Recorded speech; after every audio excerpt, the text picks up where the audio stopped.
मंत्रों का विज्ञान मंत्रों का विज्ञान बहुत ही गूढ़ है। बड़े से बड़े तत्वदर्शी भी इसे समझ नहीं पाए हैं। ये कई रूप में कई तरह से काम करता है। मंत्रों का उपयोग आप चाहे तो सकारात्मक उपयोग करें और आप चाहे तो नकारात्मक। मंत्र की ध्वनियाँ अलग अलग हो जाती है, बस आपको ध्वनि समझना है। एक ध्वनि, मंत्र की एक ध्वनि जो किसी की रक्षा करती है, और वही मंत्र की दूसरी ध्वनि, या यूँ कहें मंत्रों में थोड़ा सा फेर करने के जप करने से वो किसी का विनाश भी कर सकती है। तो यह एक विज्ञान है। अब ये विज्ञान कार्य कैसे करता है, ये हमें समझना होगा। देखिए, हर मंत्र अपने आप में एक ऊर्जा स्थापित करता है, और जिसे हम कहते हैं वेवलेंथ या फ्रीक्वेंसी, और उसी वेवलेंथ या फ्रीक्वेंसी के दम पे वो उनके इष्ट को या उनके देवी देवताओं को आकर्षित करता है। आपके शरीर में कैसे हीलिंग करता है मंत्र, ये हमने आपको पहले ही बताया हुआ है कि शरीर के अंदर जो कंपन होता है मंत्र के जाप से, उससे शरीर में हीलिंग होती है। दूसरा है कि जो उसके आराध्य, आप जिनकी आराधना कर रहे हैं, जैसे गायत्री मंत्र है, ओम भूर्भुवः स्वः तत्सवितुर्वरेण्यं भर्गो देवस्य धीमहि धियो यो नः प्रचोदयात्।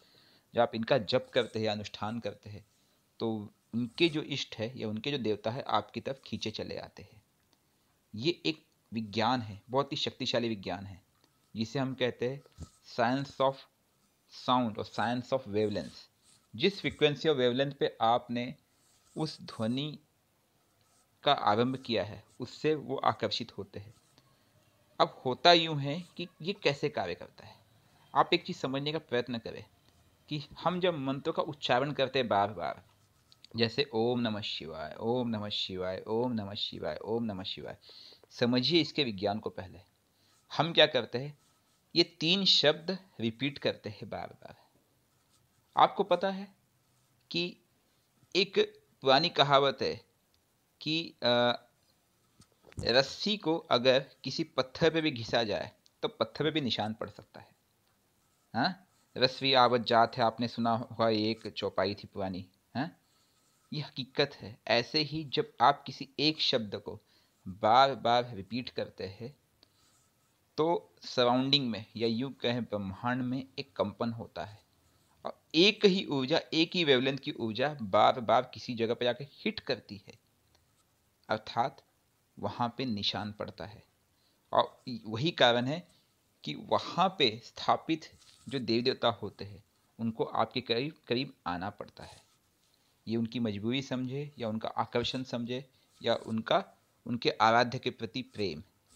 तो आप जब किसी एक मंत्र का, किसी एक शब्द का, किसी एक ध्वनि को बार बार रिपीट करेंगे, तो आप एक ऊर्जा का निर्माण करते हैं, और उस ऊर्जा के कारण ही है कि उन शक्तियों को आपके करीब आना पड़ता है। बट हाँ, ये नकारात्मक भी हो सकता है, सकारात्मक भी हो सकता है। कई बार शक्तियाँ नकारात्मक होती है, इसलिए आपको इस विज्ञान को समझना भी आवश्यक है, क्योंकि कई बार उन्हीं मंत्रों का सही तरह से प्रयोग नहीं करने पे कई लोगों को नुकसान भी होता है।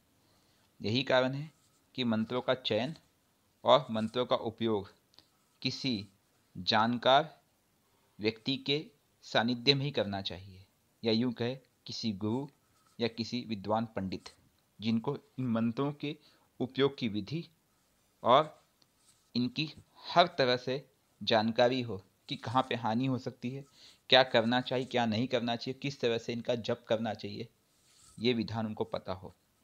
तो आप भी इस विज्ञान को समझिए। मंत्रों के विज्ञान से आप बड़े से बड़ा कार्य कर सकते हैं। आपने सुना होगा कि संत ज्ञानेश्वर एक दीवार को उड़ा के लेके चले गए थे। संत जो चांगदेव थे, चांगदेव महाराज, वे शेर की सवारी करते थे। कई बार आपने सुना होगा कि कोई महात्मा पानी पे चलता था। आपने बीच में प्रहलाद ज्ञानी जी है, जो कुछ दिनों पहले ही काफ़ी लगभग 100 साल के करीब उन्होंने अपना जीवन त्यागा। आपने सुना होगा कि पिछले 30-40 साल से उन्होंने भोजन और पानी का ग्रहण तक नहीं किया था। अब ये शक्ति कहाँ से आई उनके अंदर? योग शक्ति समझे, या ये मंत्रों का चमत्कार या सिद्धि समझे। और ये सिद्धि कैसे आती है? इन्हीं मंत्रों के उच्चारण से। आप बार बार एक सच्ची श्रद्धा, एक ऊर्जा के साथ जब किसी शक्ति का आवाहन करते हैं, किसी मंत्र का आह्वान करते हैं, तो आपको ढेर सारी शक्तियाँ मिलती है। और यही शक्तियाँ होती है मंत्र, यही है विज्ञान। ये ब्रह्मांड का वो विज्ञान है जिससे सृष्टि की उत्पत्ति हुई, और इसी विज्ञान से आज भी संसार चल रहा है, जिसको आज भी वैज्ञानिक खोजने में लगे हुए हैं। Science of wavelength, science of frequency, science of sound. आज आप मोबाइल से बात करते हैं, किसी से वार्तालाप करते हैं, तो ये भी आपको तरंगे दिखाई नहीं देती है। मैंने आपका नंबर यहाँ से डायल किया, आप बैठे हो अमेरिका में, लेकिन सेकंड से भी कम हिस्से में फ़ोन आपको लग जाता है। ये ध्वनि कितनी तेज होती है। ऐसे ही मंत्र होते हैं, जब आप उच्चारण करते हैं तो आप एक पर्टिकुलर वेवलेंथ है, एक पर्टिकुलर नंबर है जिसको आप डायल करते हैं, और सही जगह पे जाके वो हिट होता है। ये है वो विज्ञान। इस विज्ञान को समझिए, इसका उपयोग कीजिए, इसका अध्ययन कीजिए।